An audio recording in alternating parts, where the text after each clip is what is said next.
Atos, capítulo 1, verso 8. São as palavras de Jesus a seus discípulos no momento em que ele está para ser assunto aos céus. Mas recebereis poder ao descer sobre vós o Espírito Santo, e sereis minhas testemunhas tanto em Jerusalém, como em toda a Judéia e Samaria e até aos confins da terra. Que Deus abençoe a sua palavra. Vamos orar. Obrigado, Senhor, pelo texto que acabamos de ler. Pedimos ao Espírito Santo que ilumine a nossa mente e instrumentalize a vida do pregador. Desperte o nosso coração, ajuda-nos no envolvimento com a Tua causa, preparando e apressando a vinda de Jesus Cristo. É a oração que eu faço humildemente em nome de Jesus. Amém. Por favor, tome assento. Atos dos Apóstolos é o primeiro livro sobre a história da igreja. É um compêndio extraordinário. Lucas, que havia registrado a vida e o ministério público de Jesus no seu corpo físico, em Atos vai registrar a ação e o ministério de Jesus através do corpo espiritual que é a igreja.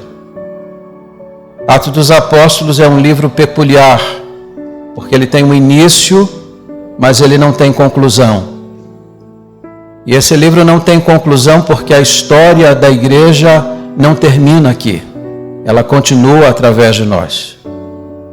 Isso significa que o livro de Atos dos Apóstolos deve ser tomado por nós não apenas como um registro da história, mas deve ser tomado também como um desafio, porque nós temos que levar o evangelho que foi iniciado primitivamente em Jerusalém. Nós temos uma tarefa imensa diante dos nossos olhos.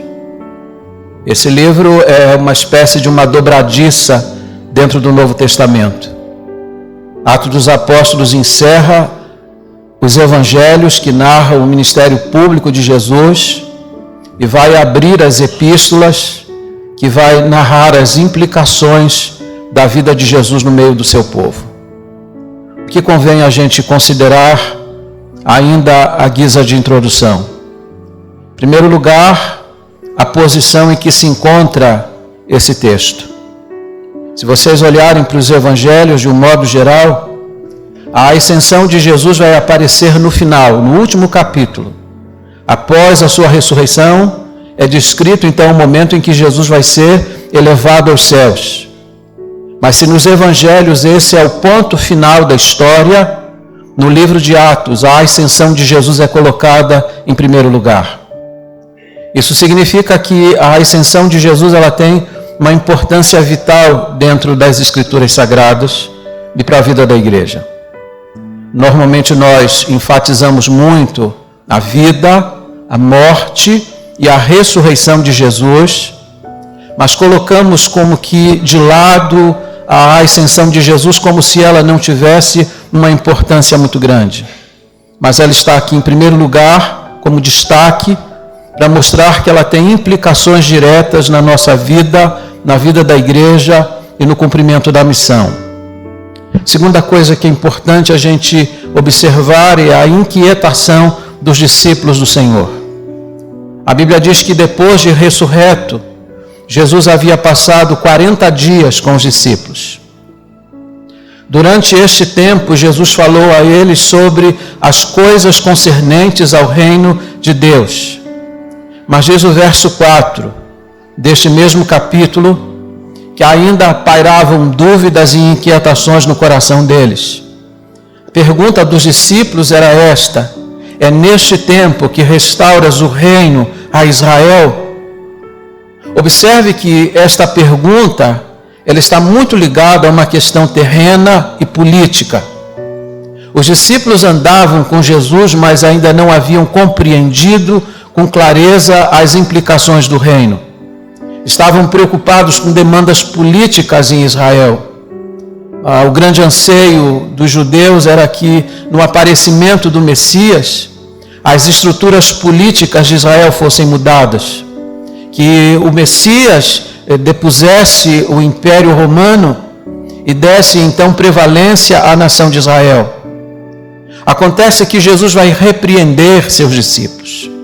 E aqui entenda um princípio, porque muitas vezes no seu ministério, para corrigir a visão, a ótica e o pensamento dos discípulos, Jesus os repreendeu.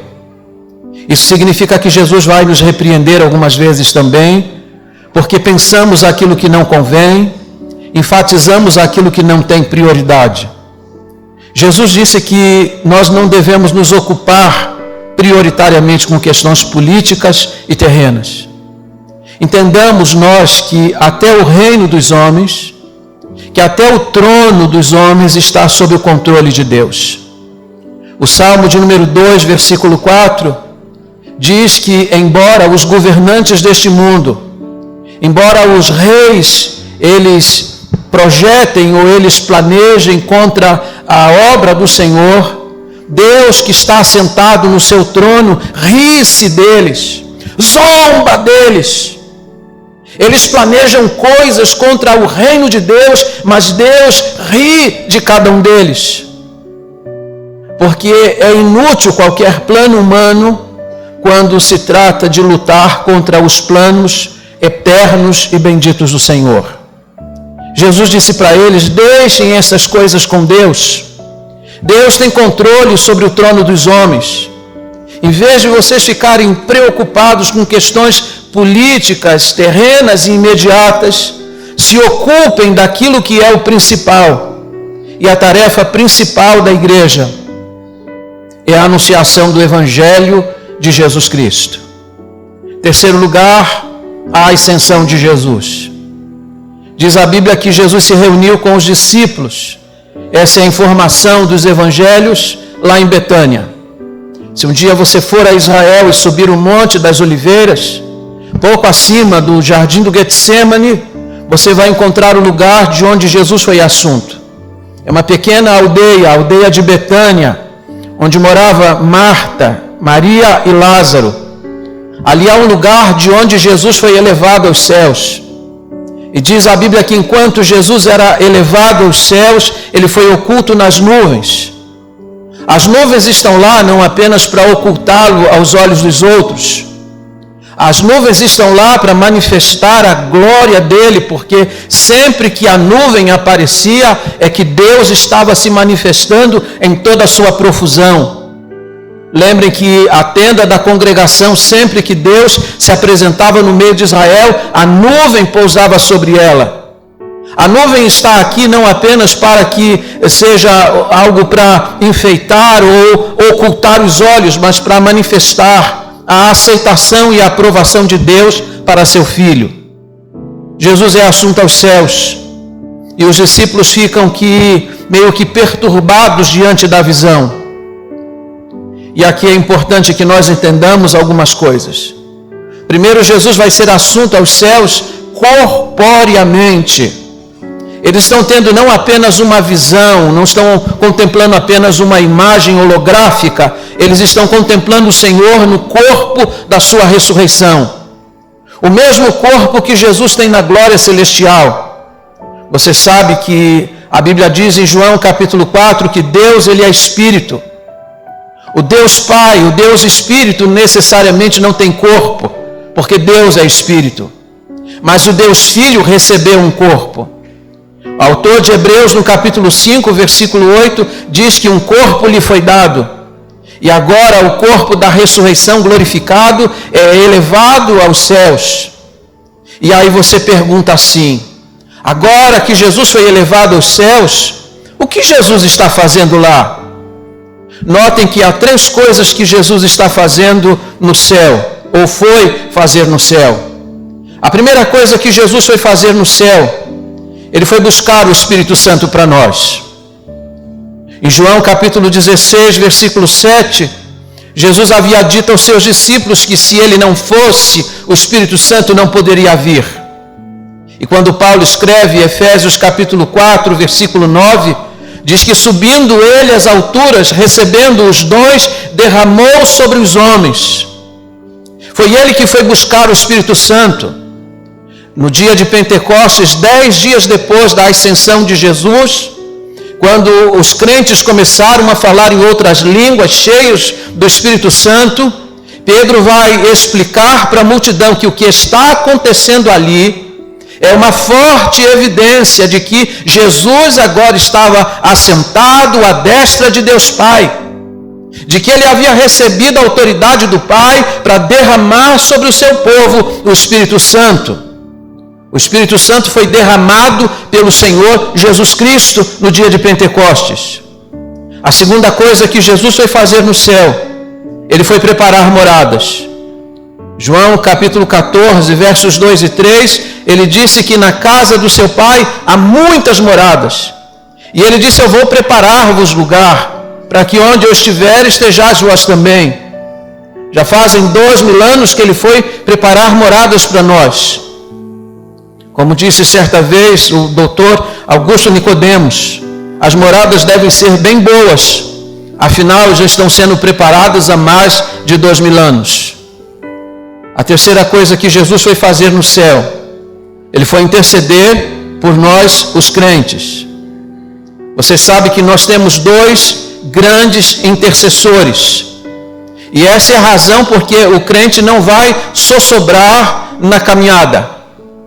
Eu sei que você tem a preocupação de não vir a abdicar da fé, a tropicar e ficar caído pelo meio do caminho, mas a verdade é que é impossível ao crente salvo ficar caído para sempre, embora haja possibilidade de que ele sofra algum tipo de queda na caminhada. E a impossibilidade de você ficar prostrado para sempre está exatamente neste fato. Você tem 2 intercessores.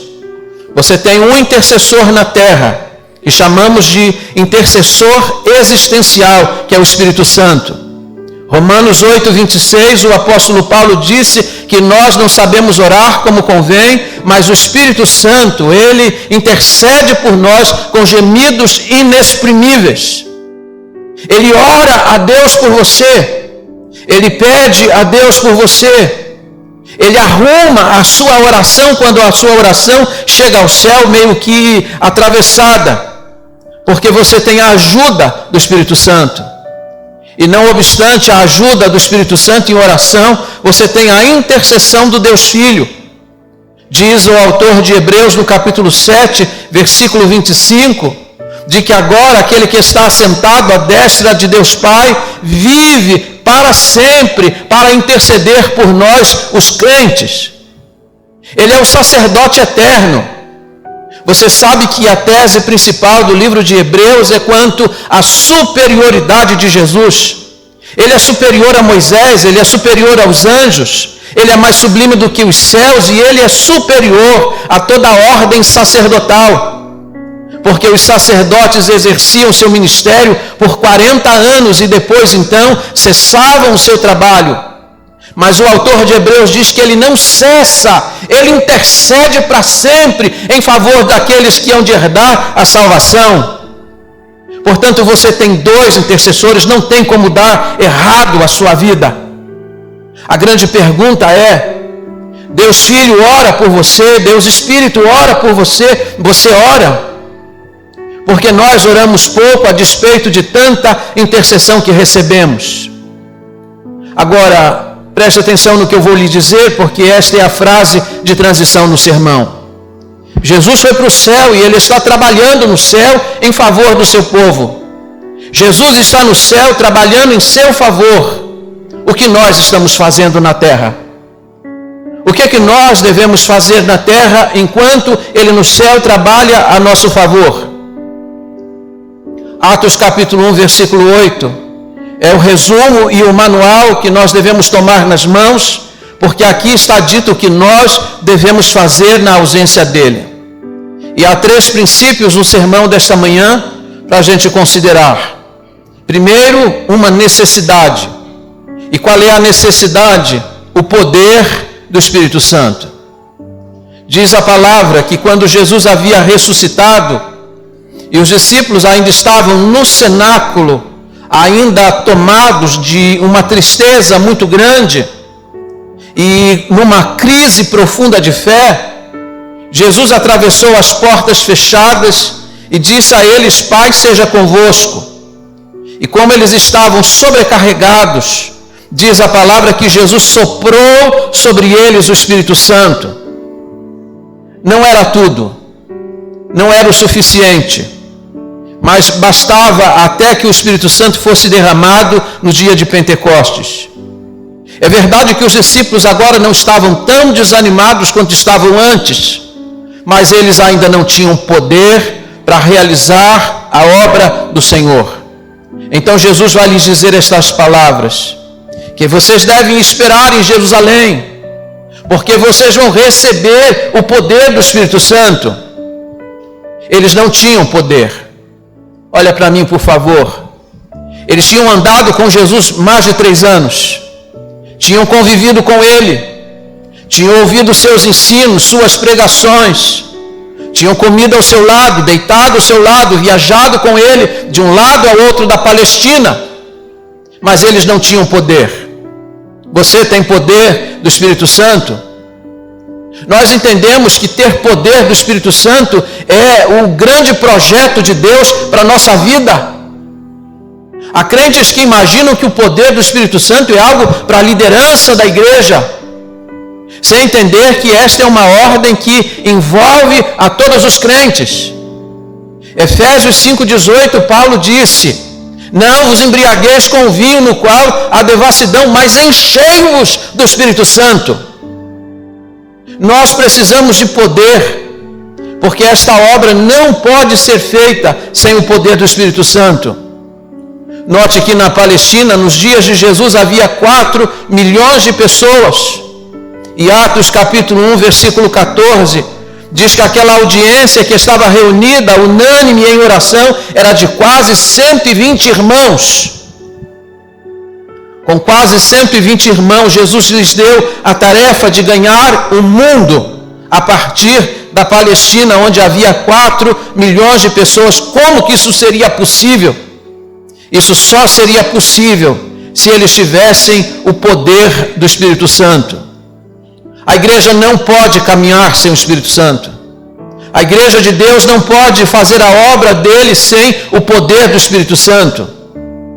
Eu sou de uma geração, e eu estou dentro da Igreja Batista há aproximadamente 50 anos, daí você deduz a minha idade, e eu sou de uma época em que Espírito Santo era um assunto quase que proibido dentro de Igreja Batista. Talvez por causa daquilo que aconteceu na década de 60, quando houve uma ruptura na denominação.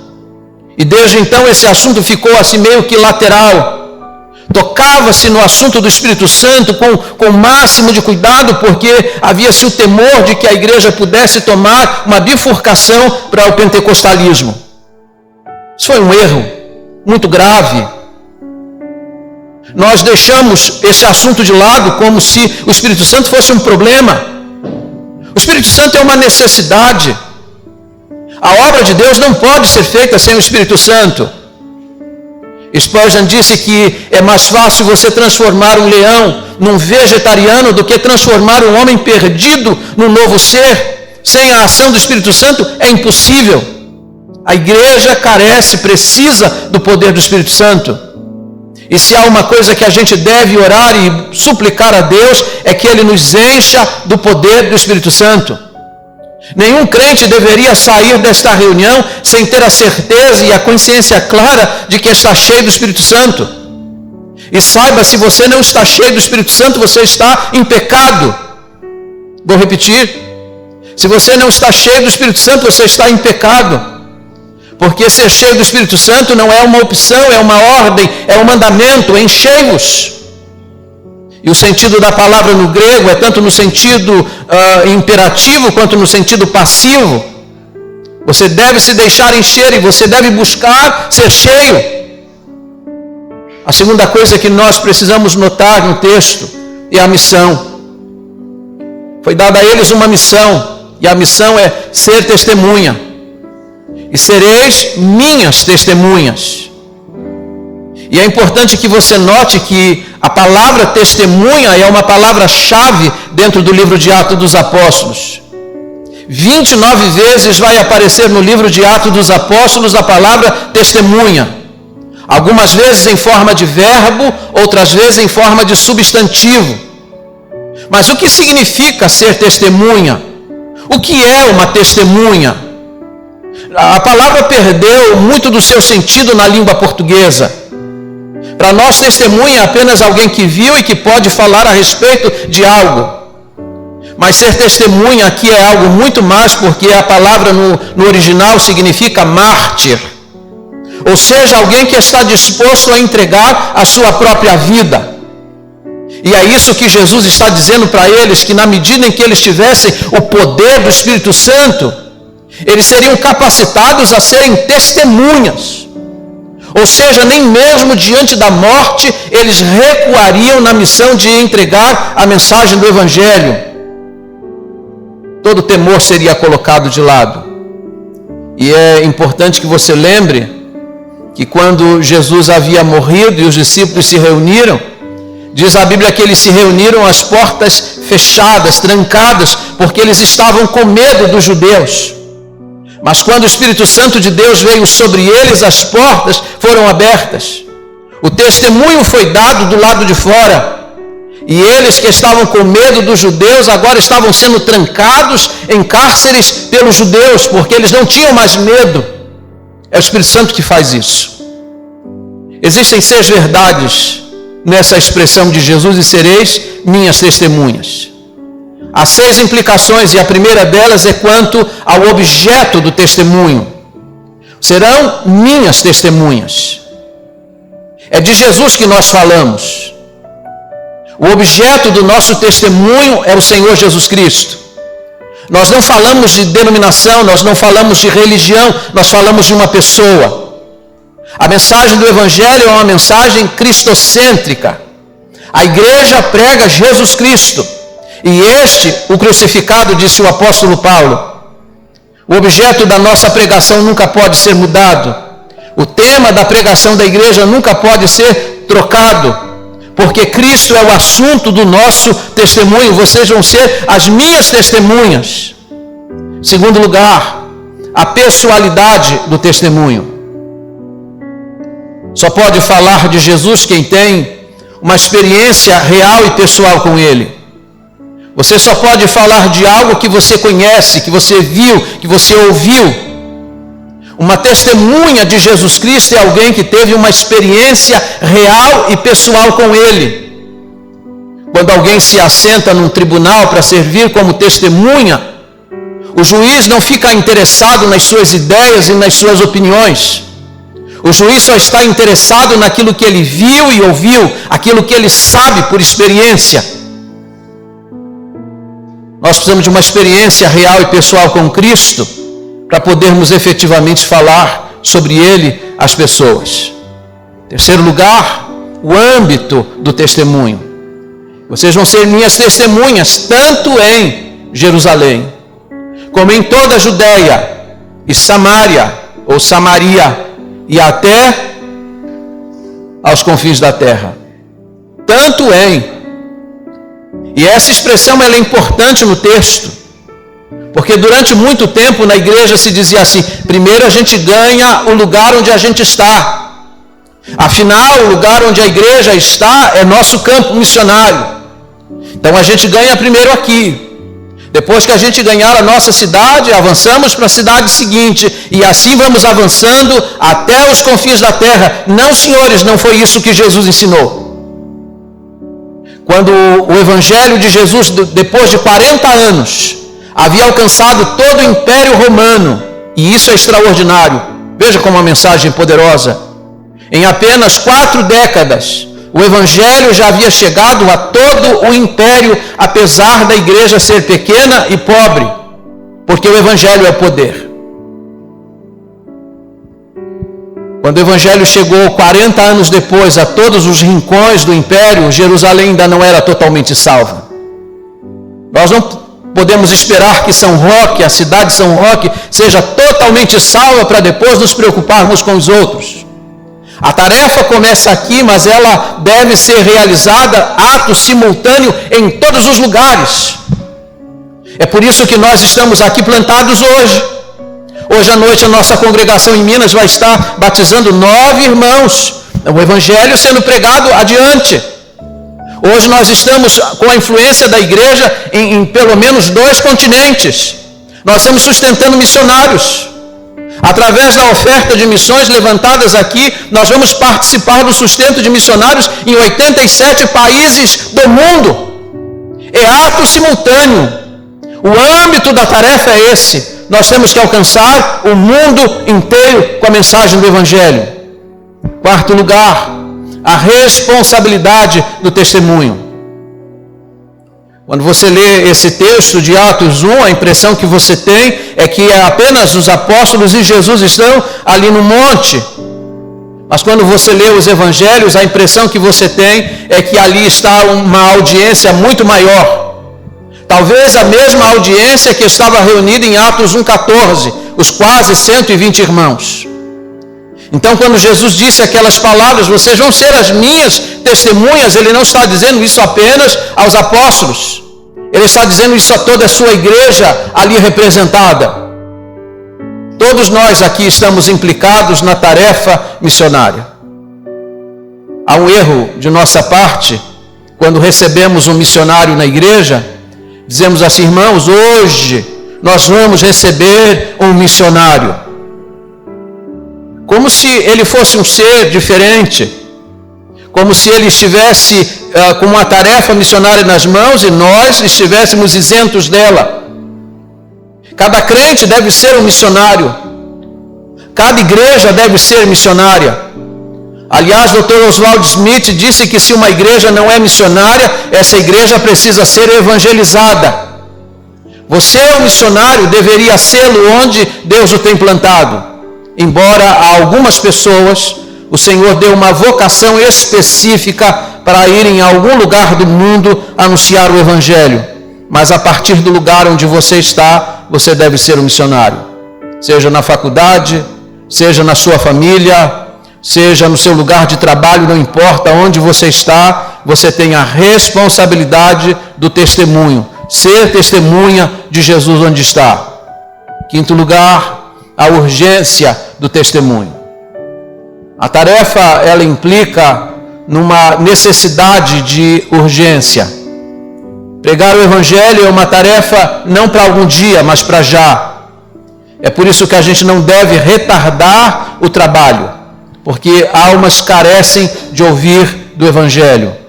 E louvado seja Deus pela vida dos primeiros irmãos, porque deram cabo da tarefa em seus dias, embora nós estejamos muito aquém dela, porque ainda existem muitos povos sem ouvir do Evangelho. Nós ouvimos sobre a janela 10x40. 62 países estão dentro da janela 10x40. Parece pouco, mas na verdade dentro da janela 10x40 está a maior população do mundo. 2/3 da população mundial está dentro da janela 10x40. 3 bilhões de pessoas.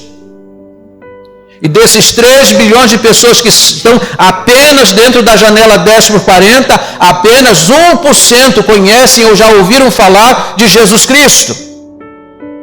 Deixa eu lhe dar um dado estarrecedor. Você sabia que a marca Coca-Cola é mais famosa e conhecida no mundo do que o nome de Jesus? Você sabia que o Mickey Mouse de Walt Disney é mais conhecido no mundo do que Jesus Cristo? Por que será?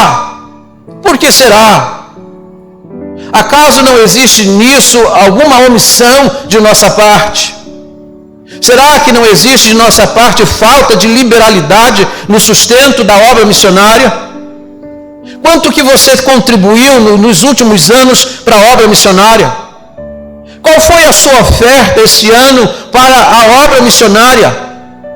É dito que os crentes contribuem per capitamente por ano 50 centavos. Não admira que o Mickey Mouse seja mais conhecido no mundo do que Jesus Cristo.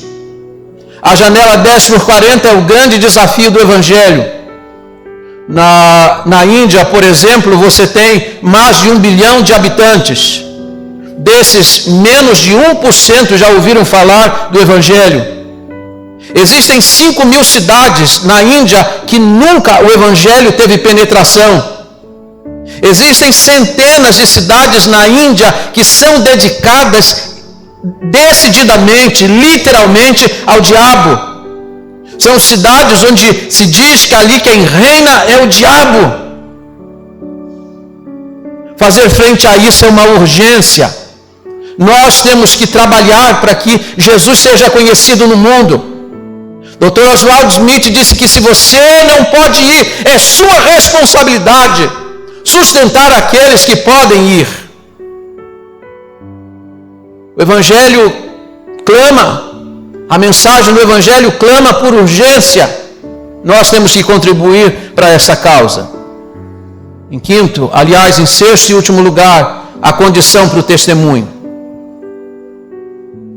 Em 1965, em Coacisabanto, uma pequena aldeia na África do Sul, quem estava à frente do trabalho, o holandês, o reverendo Erlo Stegen.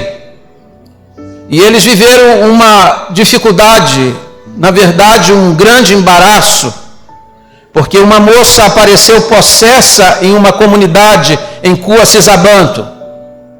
Aquela moça já tinha ferido muitas pessoas e havia destruído uma fazenda inteira, havia derrubado uma casa com as suas mãos.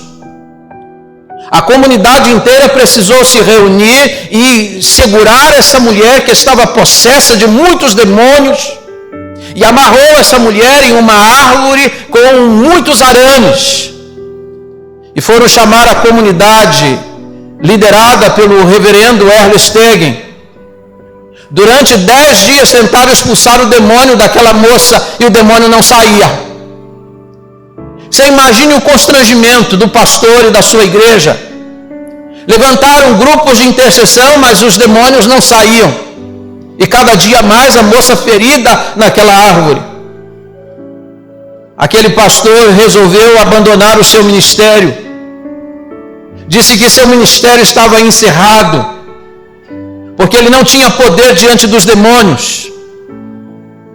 Mas quando ele estava se preparando para voltar para a Holanda, Deus o convenceu que o problema estava nele mesmo. Então ele resolveu parar tudo o que estava fazendo naquela igreja. Chamou os crentes para orarem, para jejuarem, e então eles começaram a chorar pelos seus próprios pecados.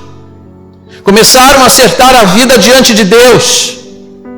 E em pouquíssimas semanas o Espírito Santo desceu sobre aquela comunidade. A primeira coisa que aconteceu, que quando eles perceberam o poder do Espírito Santo, foram caminhar para aquela árvore onde estava a moça amarrada. E nem precisaram da ordem, porque quando a igreja foi se achegando, os demônios se retiraram dela. E nos dias seguintes, os feiticeiros iam saindo das matas chorando, arrependidos dos seus pecados, sem que nenhuma pregação fosse feita. Os registros daquele grande avivamento em Coacisabanto dão conta de que todas as manhãs na porta dos missionários havia 20 a 30 pessoas prontas para receberem a Jesus Cristo como Salvador. Qual é a condição do testemunho? O poder do Espírito Santo. Nós o temos, nós o queremos. Qual é a resposta que essa igreja vai dar à comunidade onde ela está inserida? Nós só teremos condições de fazer alguma coisa por essa cidade se cada um de nós ficar cheio do Espírito Santo. E então eu termino. E eu vou terminar aqui olhando para os apóstolos do Senhor e seus discípulos em particular. Lembrando a vocês 4 coisas importantes. Projeta para mim na tela, por favor.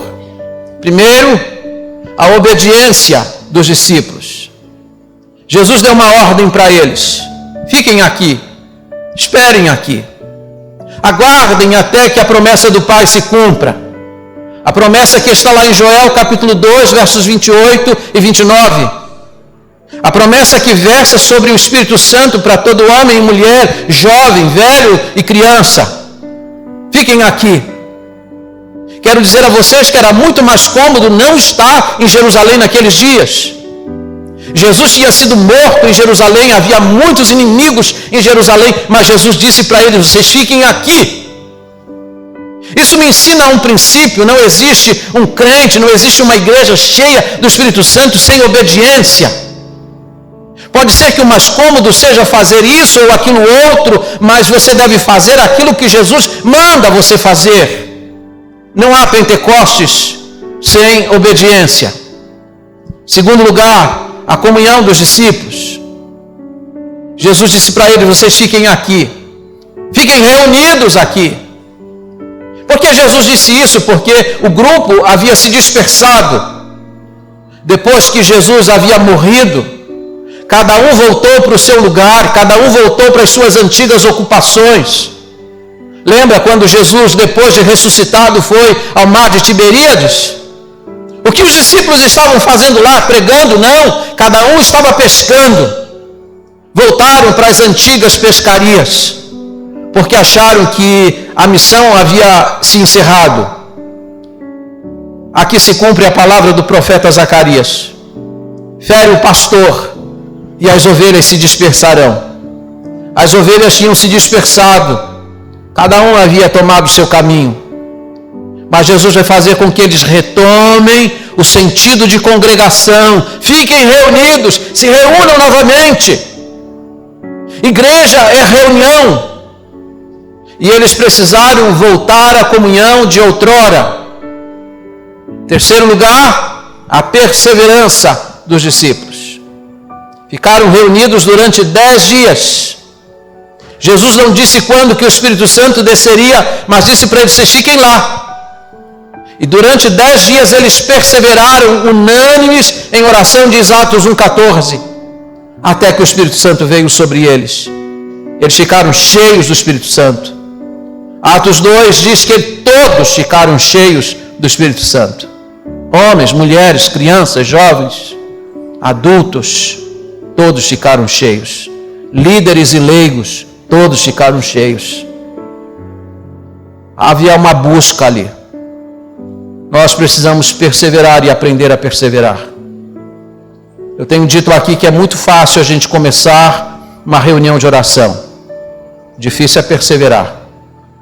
Quantos movimentos eu já vi aqui nessa igreja serem iniciados? As mães vão orar todos os dias, ao meio-dia, às 6 da tarde, pelos seus filhos. Primeira semana vai bem, segunda semana vai bem, terceira semana ninguém ora mais. Vamos orar em favor da igreja, todo mundo acorda de madrugada, 3:30 da manhã, a gente ora a primeira semana, segunda semana, terceira semana, e depois ninguém se lembra mais. Vamos jejuar, vamos orar antes da celebração da ceia, domingo que vem a celebração da ceia de manhã, vamos chegar todos em jejum para o culto da manhã, faz o primeiro mês, faz o segundo mês, terceiro mês, ninguém faz mais. É fácil começar, mas é difícil perseverar. Nós estamos agora para começar um movimento na igreja, com grupos de intercessão. E eu tenho advertido as pessoas que querem encabeçar esse movimento, que sejam perseverantes naquilo que se propõem, porque não é difícil começar uma reunião de oração, o difícil é mantê-la, o difícil é manter-se no propósito. Eu estou aqui há 19 anos, cheguei aqui com muitos sonhos e tenho perseverado em cada um deles, porque eu aprendi na vida que o Senhor só abençoa na medida em que nós somos perseverantes naquilo que cremos.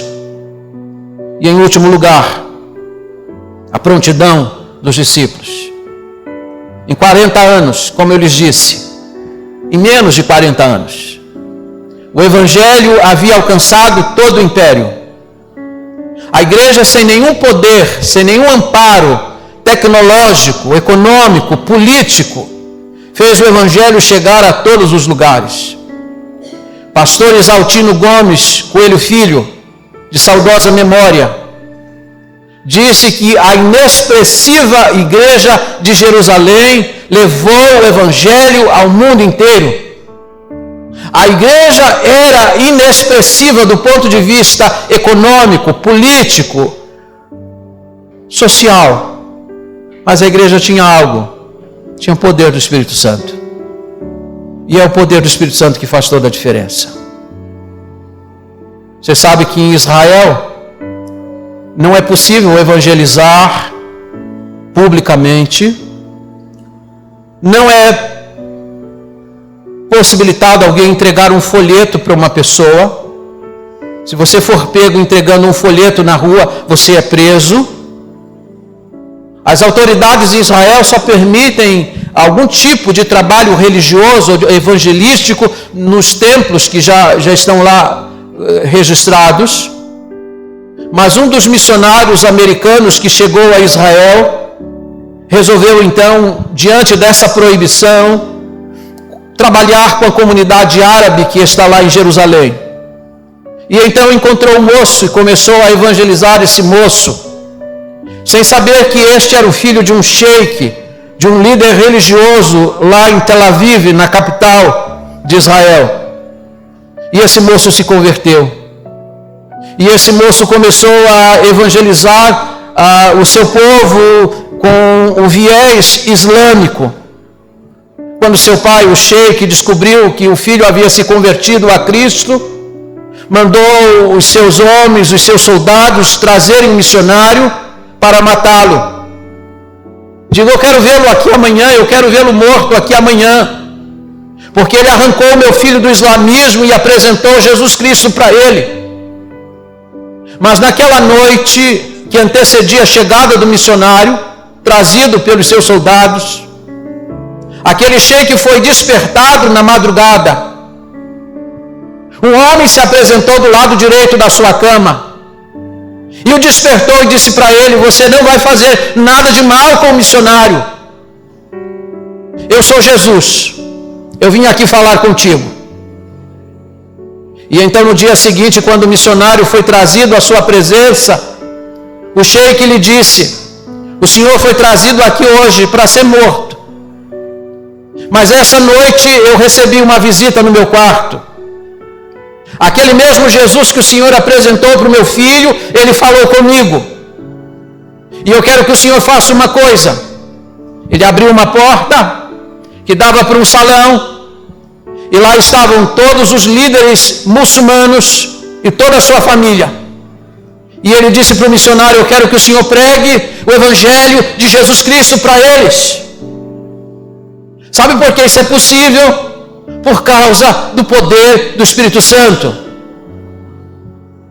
Na Costa Rica, um dos nossos missionários teve uma experiência bem interessante. Empenhou-se nas matas, na floresta, na Costa Rica, para pregar aos povos que ali vivem. Mas depois dessa incursão ele voltou para o seu hotel. E dentro do hotel, todos os cozinheiros tomaram uma decisão de matar aquele missionário. E então envenenaram a sopa que ele tomaria naquele dia. E todos os cozinheiros ficaram da cozinha olhando para o salão onde o missionário tomava sua sopa. E eles ficaram esperando pelo momento em que ele cairia morto. Mas passado muitos minutos e tempos, nada aconteceu ao missionário. Então todos os cozinheiros saíram da cozinha, se ajoelharam em torno do missionário, disseram para ele: nós envenenamos a sua sopa para matá-lo, mas nós queremos lhe pedir perdão, porque reconhecemos que o seu Deus, ele é muito mais poderoso, ele é muito mais extraordinário do que os nossos, e nós queremos nos render ao seu Deus.